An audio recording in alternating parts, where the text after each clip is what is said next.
نانوت وی کلشکر صدقا۔ ایک صحابی رسول ہیں حضرت خبیب رضی اللہ تعالی عنہ۔ ان صحابی کو کفار نے گرفتار کر لیا، ان کو قید کر لیا، کافی دنوں تک ان کو قید رکھا اور اس کے بعد انہیں سولی کی سزا سنائی گئی۔ انہیں بتایا گیا کہ آپ کو اب قتل کیا جائے گا، آپ کو اس دنیا سے جانا ہوگا۔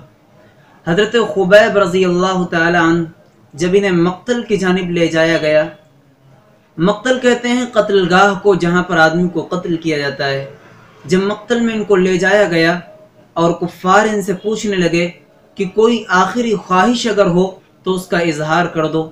حضرت خبیب کہتے ہیں کہ اگر میں اپنی خواہش کا اظہار کروں تو کیا اسے پورا کیا جائے گا؟ کفار کہنے لگے ہاں اسے پورا کیا جائے گا۔ حضرت خبیب نے بڑے اطمینان کے ساتھ کہا کہ اب آخرت کا سفر قریب ہے، اب میں اپنے رب سے ملنے والا ہوں، مالک حقیقی سے ملاقات ہونے والی ہے، وہاں جزا اور سزا کا معاملہ ہوگا، ساری نیکیوں کا دار و مدار ہے، وہاں نیکیوں کا سکہ چلتا ہے، مال اور درہم و دینار کی وہاں پر کوئی قیمت نہیں ہے۔ ایسا کرو مجھے 2 رکعت نماز اللہ کے لیے پڑھنے دو۔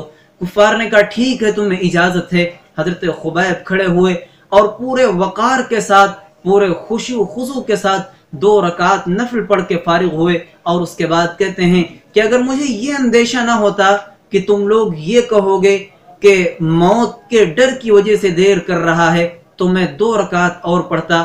اس کے بعد انہیں سولی پر چڑھا دیا گیا رضی اللہ عنہم و ارضاہم۔ نانوت وی کلشکر